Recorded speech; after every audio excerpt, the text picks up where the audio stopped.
Assalamualaikum warahmatullahi wabarakatuh. Halo guys, perkenalkan kami adalah mahasiswa-mahasiswi Universitas Widya Gama Makam Samarinda, Fakultas Ilmu Sosial dan Ilmu Politik, Program Studi Administrasi Publik. Pada video kali ini kami kelompok 2 ingin memperkenalkan sekaligus membahas tentang mata kuliah yang kami tempuh, yaitu Administrasi Organisasi Internasional atau disebut dengan OI. Sebelum memasuki ke pembahasan, kita semua di sini berharap agar audiens yang menyimak memiliki gambaran tentang apa sih mata kuliah Administrasi Internasional atau OI. Ya, mungkin ada yang berpikir secara skala internasional dibandingkan daripada nasional saja. Hal ini merupakan hal pemikiran yang dangkal. Dan dengan video ini diharapkan bisa mengarahkan pemikiran audiens agar lebih luas lagi. Kenapa harus demikian? Karena pastinya yang terjadi secara internasional tentu saja bisa terjadi secara dampak nasional juga. Nah, tanpa basa-basi dan membuang waktu lebih lagi, mari kita langsung ke pembahasan. Saya akan menjelaskan secara singkat mengenai Organisasi Administrasi Internasional. Sejarah Organisasi Administrasi Internasional memiliki sejarah panjang yang berkembang seiring waktu. Salah satu yaitu dapat kita temukan pada abad ke-19 dengan pendirian Uni Telegraf Internasional pada tahun 1865. Yang bertujuan meningkatkan koordinasi komunikasi lintas negara. Namun perkembangan utama terjadi setelah Perang Dunia Kedua, setelah perang dengan pembentukan PBB pada tahun 1945. PBB didirikan untuk mempromosikan perdamaian dan kerjasama internasional serta mengatasi masalah global. Berbagai badan khusus seperti UNICEF dan UNESCO juga dibentuk berbagai bagian dari PBB. Namun secara administrasi organisasi internasional dapat ditelusuri lebih lanjut sebelum PBB. Salah satunya itu dalam sejarah administrasi organisasi internasional adalah Konferensi Perdamaian pada tahun 1919. Perdamaian Paris pada tahun 1919 ini menghasilkan pembentukan Liga Bangsa-Bangsa, dan Liga Bangsa-Bangsa didirikan dengan tujuan untuk mempromosikan perdamaian dan kerjasama internasional, namun berakhir pada tahun 1945 setelah tidak dapat mencegahnya Perang Dunia Kedua.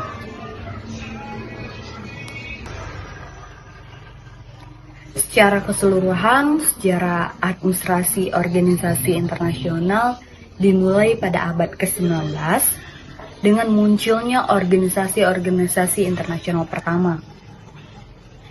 Seiring berjalannya waktu, perkembangan administrasi organisasi internasional terus berlanjut menjadi kompleks dengan tujuan mempromosikan kerjasama internasional dan mencapai tujuan bersama di tengah tantangan global yang semakin kompleks.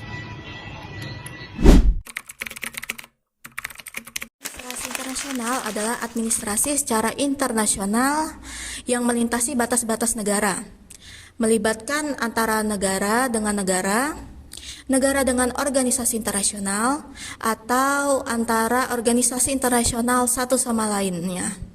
Dengan demikian, organisasi internasional menyangkut berbagai hal yang ruang lingkupnya melintasi batas teritorial masing-masing negara, baik antara pemerintah dengan pemerintah maupun antara individu atau kelompok lainnya pada lingkungan administrasi negara yang berbeda.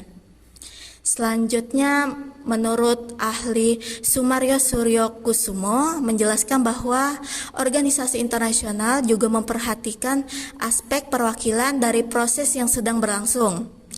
Dalam proses kerjasama, organisasi internasional juga harus beradaptasi, menemukan kompromi, mendefinisikan kesejahteraan, menyelesaikan masalah, dan meredakan konflik yang timbul. Organisasi internasional juga dapat dipahami sebagai sebuah organisasi yang didirikan melalui perjanjian atau instrumen lain yang diatur oleh hukum internasional dan memiliki personalitas hukum internasionalnya sendiri.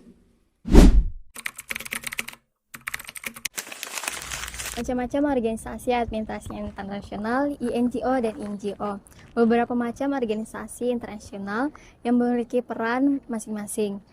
Beberapa macamnya yang termasuk adalah yang pertama PBB, Perserikatan Bangsa-Bangsa, adalah organisasi yang terbesar yang bertujuan untuk memelihara perdamaian dan keamanan dunia, mengembangkan hubungan persahabatan antar negara, mengkoordinasi hubungan kerjasama internasional dalam bidang ekonomi, sosial, budaya, dan kemanusiaan. Yang kedua, WTO, World Trade Organization, adalah organisasi internasional yang memfasilitasi perdagangan internasional dengan menegakkan aturan dan perjanjian perdagangan internasional. Yang ketiga, UNESCO, United Nations Education, Caring, and Cultural Organizing, adalah organisasi yang mempromosikan kolaborasi internasional dalam bidang pendidikan, ilmu pengetahuan, budaya, dan komunikasi untuk mendukung pemahaman dan penyelesaian masalah global. Dalam macam-macam organisasi tersebut memiliki peran, tugas, fungsi, dan fokusnya masing-masing dalam mendukung penyelesaian dan kerjasama internasional.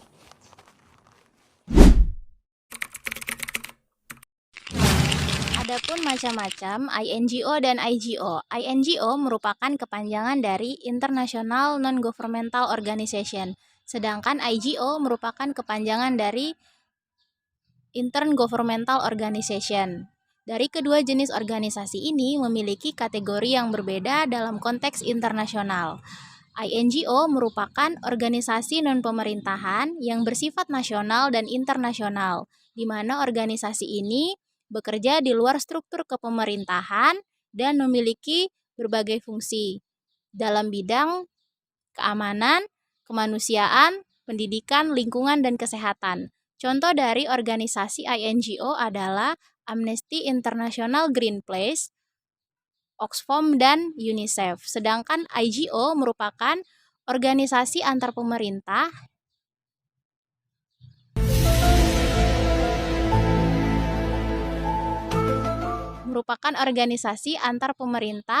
yang dibentuk oleh negara-negara sebagai perjanjian antar pemerintah untuk kerjasama dalam berbagai bidang. Contohnya, bidang perdagangan, keamanan, kesehatan, dan lingkungan. Contoh dari organisasi IGO adalah PBB, IMF, WHO, dan WTO. Dari kedua jenis organisasi ini memiliki peran yang sangat penting dalam pembentukan kebijakan.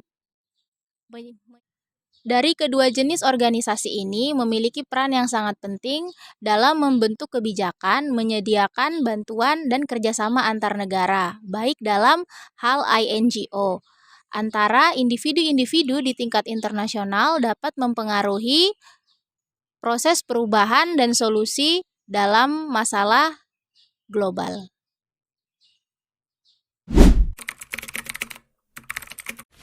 Baik, bismillahirrahmanirrahim. Baik, sini saya akan menjelaskan mengenai pentingnya mempelajari organisasi administrasi internasional. Dalam memahami organisasi administrasi internasional ini, kita akan mengetahui bahwasanya apa saja sih yang dipelajari dan memahami terkait dalam suatu organisasi administrasi internasional ini, mengenai dalam suatu isu-isu ataupun permasalahan-permasalahan yang di area global maupun di area internasional. Misalkan dalam suatu negara terdapat dalam suatu perselisihan, maka pentingnya organisasi administrasi ini untuk mengatasi permasalahan-permasalahan itu. Misalnya OI dalam suatu internasional yaitu Perserikatan Bangsa-Bangsa. Nah, Perserikatan Bangsa-Bangsa ini yaitu tugasnya untuk mencapai suatu keadilan, kemakmuran dalam suatu negara. Misalnya terjadi perselisihan antara konflik suatu perbedaan pendapat kayak gitu. Nah, dari itu, maka kita harus mengetahui bahwasanya pentingnya PBB ini atau OAI ini dalam mencapai suatu keadilan atau mencapai suatu keadilan dan kemakmuran dalam suatu negara, sehingga tidak terjadinya dalam suatu perselisihan yang terjadi. Baik, mungkin yang itu saya bisa jelaskan terkait dengan pentingnya mempelajari organisasi administrasi internasional. Sekian dan terima kasih. Wassalamualaikum warahmatullahi wabarakatuh. Mata kuliah Organisasi Administrasi Internasional membahas struktur, fungsi, dan dinamika kerja organisasi internasional. Mata kuliah ini penting bagi mahasiswa atau mahasiswi yang ingin memahami dinamika kerja organisasi internasional dan berkarir di bidang diplomasi, hubungan internasional, atau manajemen global. Dari mata kuliah ini, kita pun jadi banyak mengetahui hal-hal yang berkaitan dengan pemerintahan seperti 1.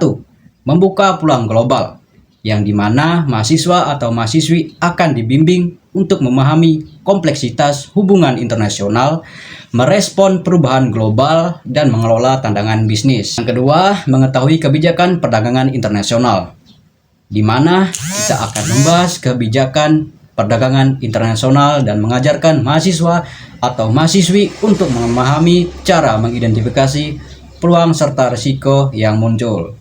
Nah, itu tadi beberapa poin-poin tentang mata kuliah Organisasi Administrasi Internasional. Jika teman-teman berminat dan kepo dengan mata kuliah ini, segera daftarkan diri teman-teman tentunya di Universitas Widyagama Mahakam Samarinda, kampus berjuta prestasi, hanya di Fakultas Ilmu Sosial dan Politik.